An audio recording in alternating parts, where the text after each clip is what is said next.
മറിക്കുന്ന പണി മല മറിക്കാൻ എത്രയും പ്രയാസമല്ലേ? തർക്കുത്തരം പറയുന്നോ? മിണ്ടാണ്ട് നിന്ന വായിൽ കൊഴുക്കട്ടെയാണോ ചോദിക്കും.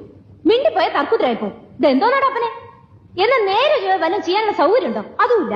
മര്യാദക്ക് ജോലി ചെയ്യാൻ നിനക്ക് എന്തോന്നാണ് ഇവിടെ ഒരു കുറവ്? എടിപൊടി എന്നൊക്കെ വിളിക്കാൻ വേറെ ആളെ നോക്കണം. എന്നാ പിന്നെ നിന്നെ ഞാൻ അകത്താരമേന്ന് വിളിക്കാം. നീ എന്നെ മോളൊന്നുമല്ല, ഇവിടുത്തെ അടുക്കളിക്കാരിയാ. എന്നെ കൊണ്ട് ഒരു നേരം ഒരു പണിയെ ചെയ്യാൻ സാധിക്കുള്ളൂ. കിട്ടുന്നേ അയാൾ ഇവിടുത്തെ പേക്കൂത്ത് സഹിക്കാൻ വയ്യാതെ പോയി. എനിക്കിപ്പോ ആരാണ് ഊണെന്താ റെഡിയാത്തതെന്ന്?